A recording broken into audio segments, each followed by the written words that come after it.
Good day, Western Standard viewers. I'm Nigel Hannaford, opinion editor here at the Western Standard, an online publication. I have with me today Dr. Mark Milke, who is the author of the 1867 project, just published, Why Canada Should Be Cherished, Not Cancelled.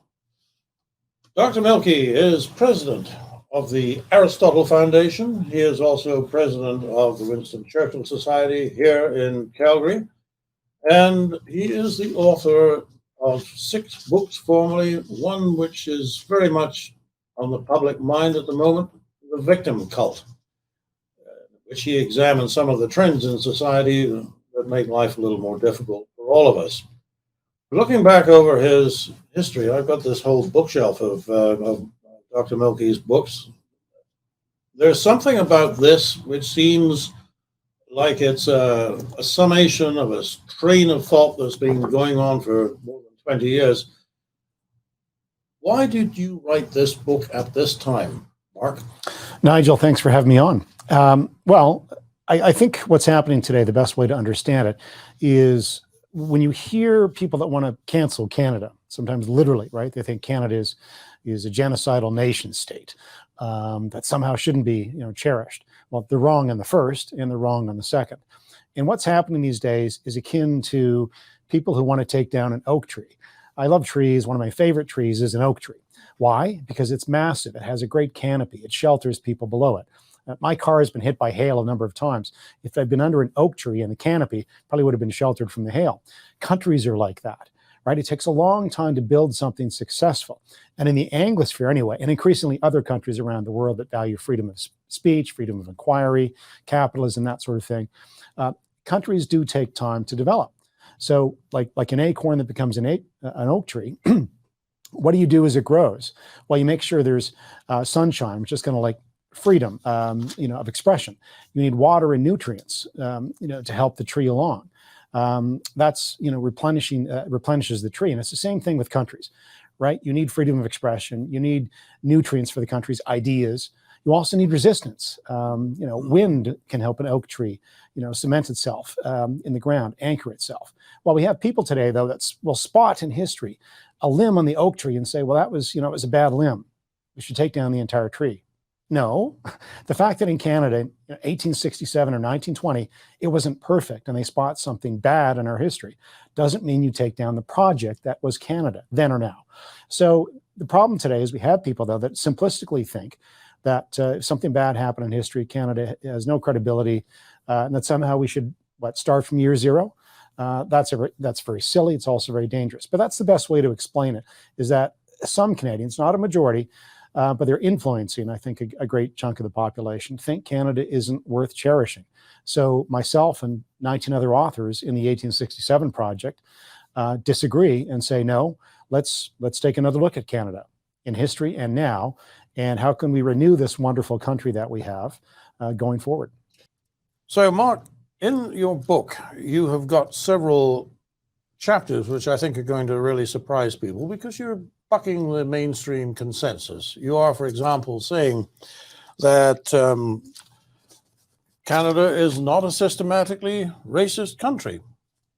All right, that goes very much against the progressive narrative.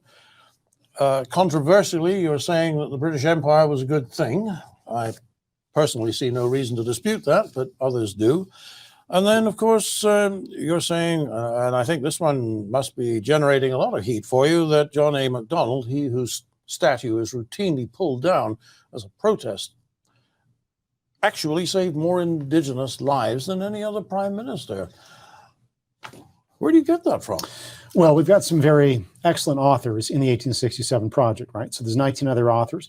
And the authors you just mentioned now do a really great job of unpacking some of these modern day claims, which they would argue are false. And most Canadians, I think, might have a sense that they're not getting the full history or full explanation of something. So what these authors do in the 1867 project is take these claims and unpack them. So Matthew Lau on systemic racism. We hear that a lot these days, that Canada is an institutionally racist country. First of all, let's define that term. Systemic racism, institutional racism, a century ago in San Francisco looked like this. whites wouldn't allow those of Chinese origin into their hospitals. The Chinese of San Francisco had to build their own hospital because the whites wouldn't let them in. That's institutional systemic racism. If you don't allow Jews into university, or at least not to the proportion that they might enter based on test scores, that was institutional racism. So on and so forth.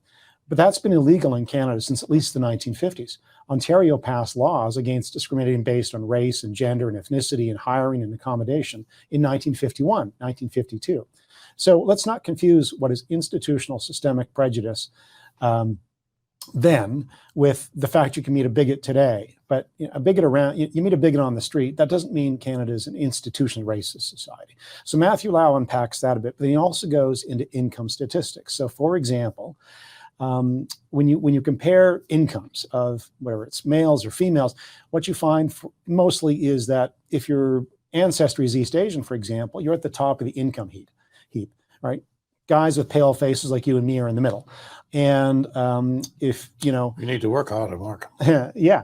And, if you're of, some other varieties of the rainbow, you'll come under the middle, right? But what Matthew does is he explains some things. If, for example, you're Taiwanese Canadian, or Korean or Japanese, first of all, your average age is older. We make more money when we're older, so that skews the statistics also. And if you're younger, say as an Indigenous person, the average, Indigenous population is much younger than, say, a Japanese Canadian. So again, those skew the income statistics, which means what? Well, you can't blame stuff on racism that has to do with other factors. Taiwanese Canadians are among the most highly educated Canadians. The more educated you are, the more money you make. That's why you're on top of the income heap. So what Matthew Lau tries to do is unpack that. He does actually find systemic racism, but it's the kind of reverse racism today, which is justified by social justice activists. And they no longer look at the individual, like Martin Luther King, and character and merit. They look at you as part of a collective that, presumably your ancestors benefited from something 100 years ago. So Matthew Lau unpacks that. Now, Matthew is with the Fraser Institute, is he not? Well, he's a scholar there, and he's also he writes in the Financial Post every week. Greg Piasatsky and John A. MacDonald. Greg, citizen of the Métis Nation of Ontario, has an other Indigenous ancestry, French ancestry as well, Acadian ancestry. Greg Piasatsky, he's a Toronto lawyer who writes that John A. MacDonald saved more Indigenous lives than any other prime minister. How does Greg come to this conclusion? Well, he comes to it honestly. He says, examine the record. Examine what John A. MacDonald did. So, for example, MacDonald, along with other colonials and British of the era, favored treaties. Why? They didn't want the Canadian West settled before treaties were in place, because they didn't want to see what happened south of the border, where there were Indian wars, and Indigenous folks in the United States suffered greatly because settlers just came, didn't do treaties, just stole land and murdered, in some cases, entire tribes. So John A. MacDonald was conscious of that, as was the colonial government of the day, pre and post Confederation. So that's one thing. The Northwest Mounted Police, its creation. Part of the reason for its creation was to make sure the rule of law and order in the Canadian West existed. And again, this is a British inheritance, right? That we're not going to take territory without treaties, and the Royal Proclamation of 1763 is an example of that thinking. So John A. MacDonald saved Indigenous lives because he wanted the rule of law. He wanted treaties. He wanted to defend the first settlers, so to speak, from later settlers. And there are reasons for that. So also smallpox epidemic. Much of the Indigenous population across Canada was inoculated against the smallpox virus. That's a MacDonald success, as well as the Liberal government before him. So, and then lastly, perhaps the most contentious part of this is famine relief on the prairies that John A. MacDonald instituted. There's a phrase from a critic of MacDonald, and Greg Piasatsky in this chapter references the book, where MacDonald talks about half rations for natives in Canada. That was a reference to those off reserve. There was a deal under a treaty. The federal government was obliged rightly to provide rations on reserves as the buffalo were disappearing, and they did, full rations. But MacDonald gets into trouble because he's battling the Liberal opposition in Parliament, which wants much less spent on Indigenous Canadians of the day, saying, why are you spending all this money on Indians. This is the liberal opposition, vis-a-vis McDonald. McDonald defends his decision, says, no, we have to feed people. Now we're going to provide half rations off reserve, but full rations on reserve because we're encouraging them to go to reserve. That's part of the treaty deals. Now that sounds harsh, and it was harsh. These days we would just say, forget the deal, forget the treaties, just feed people wherever they are with full rations. So McDonald can be criticized there. But what Gregg tries to do, and the other authors in the 1867 project do, is provide context, history, what was happening at the time. So Gregg concludes, and again, you're right, it's probably the most controversial chapter for some, is that John A. Macdonald actually was a net benefit to Indigenous peoples, even though that's not how it's seen today. But as Gregg writes in his chapter, John A. Macdonald hasn't changed. The history of John A. Macdonald hasn't changed, but the perception of him has. And that's because Canadians no longer know their own history. I think we've actually had some of Gregg's articles in the Western Standard in past months, so it's pleased to see his name in the book here. And I'll let you talk about the British Empire another time, but why do some, I don't think it's everybody by any means, but why do some Canadians think that Canada should be cancelled and not celebrated? I see a lot to celebrate here. Why should we be ashamed of our past? Well, we might have to bring in the British Empire to explain that. Well, then so again, there's this simplistic view of history that I think people have. But the British Empire, for example, and you know this, was the empire that abolished slavery around the world, or fought slavery around the world, and in most cases was able to abolish it in any territories they controlled. Why do people think Canada needs to be called canceled today?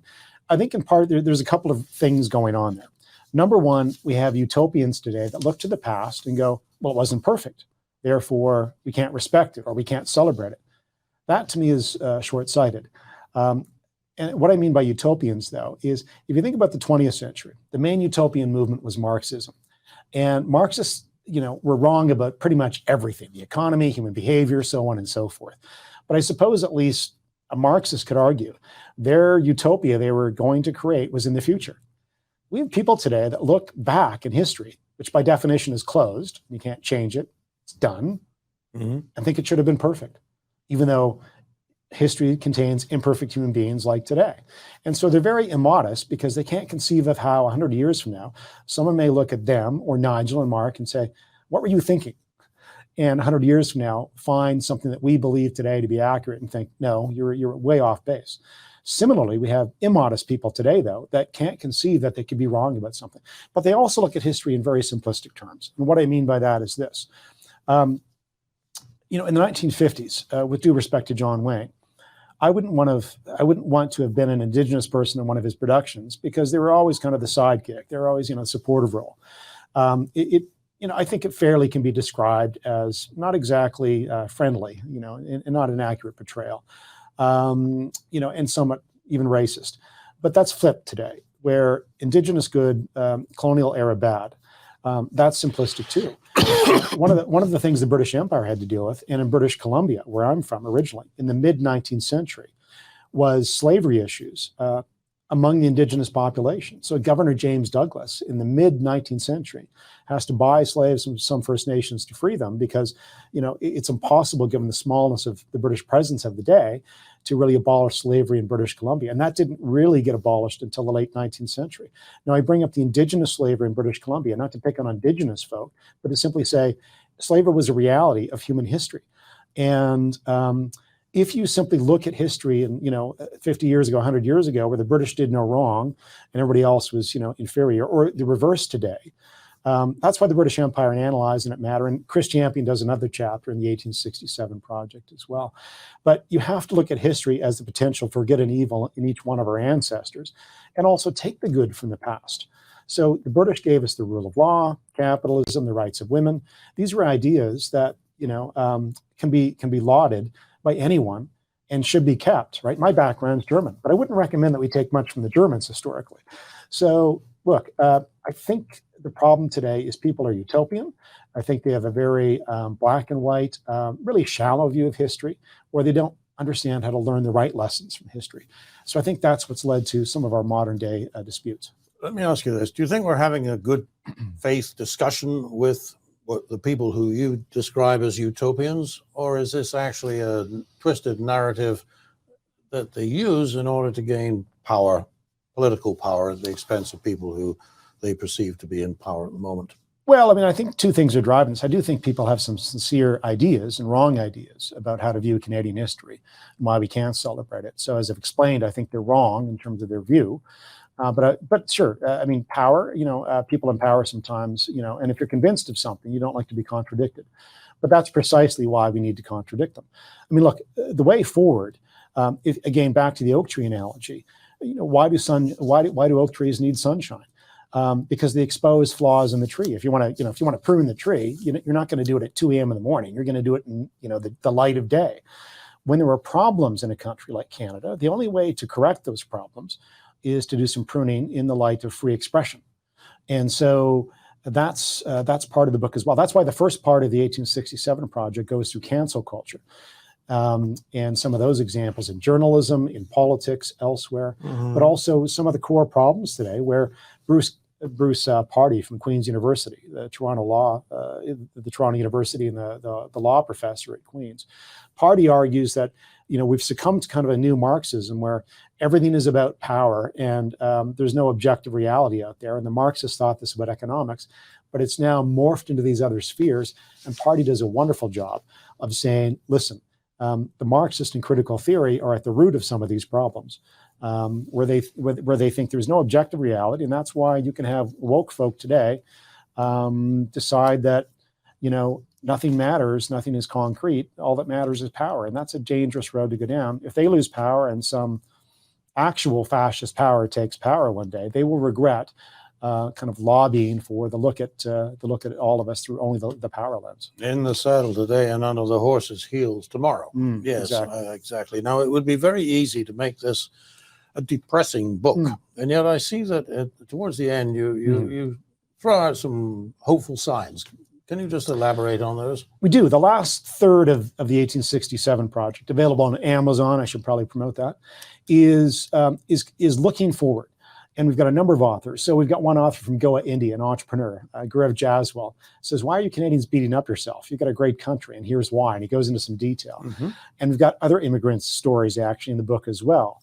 Rima Azar, who came from Lebanon, who said, don't focus on identity politics because identities are unchangeable. That's dangerous. And she saw that in Lebanon. So in the last part of the book, though, we do go into looking at how Canada has been successful and can be successful in the future. And oddly enough, who was good at understanding the why was Pierre Trudeau. For all his faults, Pierre Trudeau understood that you need to focus on the individual. And he would disagree with his son's identity politics fascination today. Pierre Trudeau said, and I'm paraphrasing here, that your rights precede the state. The state doesn't give you the rights. You lend them to the state to do some things, collect tax and do things you think only the government can do.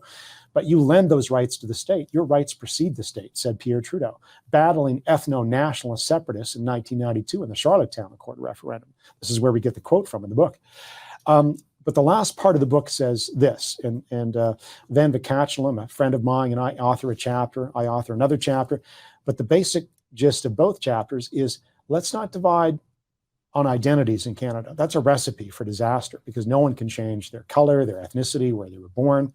Let's unite around laudable ideas, the worth of the individual, putting the individual at the center of law and policy, which means no discrimination, pro or against your skin color on a job application or a grant from the federal government. Let's unite around those laudable ideas, or the rights of women, right, which took a long time to get to in the world, and in many places are still not recognized. Let's unite around those laudable ideas. Let's unite around free and open markets and free expression, right, open inquiry. Those are the best paths to a flourishing future. If you get people to unite around, I think people are always going to be tribal, Nigel. But you don't want them to be tribal on identities. You don't want them to be tribal on, color, because that can't change. You want them to be tribal in a good sense and unite around good ideas, laudable ideas. If we do that, Canada has a future. If we divide based on identities, then we're hooped, and we become like every other country or civilization in history, which for the most part, most people in history have been tribal, and they will say, you're in the wrong group, I'm in the right group, I win, you don't, I will crush you. That's tribalism, at least attached to identities. It took us, the Enlightenment. It took the conception of the individual in Western Judeo-Christian thought. It took centuries to get to the place where we gave individuals the rights they deserved, whether they're indigenous or women or minorities. But let's not reverse on that now. So the last part of the book is really trying to remind Canadians of this laudable history we have. And in fact, that showed up in the 19th century. It wasn't like Johnny MacDonald or Wilfrid Laurier or British colonialists didn't value the individual. They did. And in fact, there's a wonderful story that's not in the book, but I'll tell it. In 1858, Black Californians, 30 Black Californians moved to Victoria, and they loved the place. Why? Because they're treated as equals pretty quickly. They can become citizens in 2 years. They can run for the city council, the school board. They can own private property. And they encountered a lot less prejudice in Victoria. In fact, they were welcomed by the archbishop, the local archbishop, and by the governor of the day, James Douglas. So they wrote to their friends in California and said, come up here because this is a tolerant society. So Canadians today don't know their history. They don't know that these ideas actually long predate us. And it's why Canada became the flourishing success story that it is, because we value the individual, not perfectly. There were diseased limbs on the tree of Canada, so to speak, but those limbs were pruned off years ago. So let's not add bad ideas or cancel Canada today because of mistakes in history or the fact we didn't fully arrive at some perfect nirvana. No country's perfect. But is Canada worth cherishing? Myself and the other 19 authors would say, yes, it is. I like the idea of writing a news article. Mark Milke says Pierre Trudeau had some good ideas. This is News at 11. That's a keeper. Look, let me ask you a little bit about the Aristotle Foundation. We don't have a lot of time left, but quickly, what is the Aristotle Foundation? Who funds it? And what is the objective? Well, I've been thinking about this for 10 years because I thought there's some issues out there that deal with kind of core, again, core ideas in Western civilization and the Anglosphere in particular, freedom of expression, right? Or empiricism, the need to actually ground yourself in what works in science, for example, that sort of thing. I've been thinking that as all the great work that other think tanks do, and which I've been proud to be part of, they ignored some of these cultural issues or foundational issues of civilizations. But the short way to put it is we founded the Aristotle Foundation to make you think. When people say Canada is institutionally racist, we publish a book saying, really? Sure about that? We want to make people think in a good sense and contribute to a thoughtful, reasonable society. We also want to get into some urban issues, right? The decline of cities, where there's some bad policies there. But it's funded by free will contributions. We're a charitable organization, so you can go on the website, aristotlefoundation.org. You can contribute. You can find out more about the organization. But I would say really the organization exists to kind of fill a gap in the think tank world in Canada. And in fact, we want to reach 100,000 students with facts and informed history.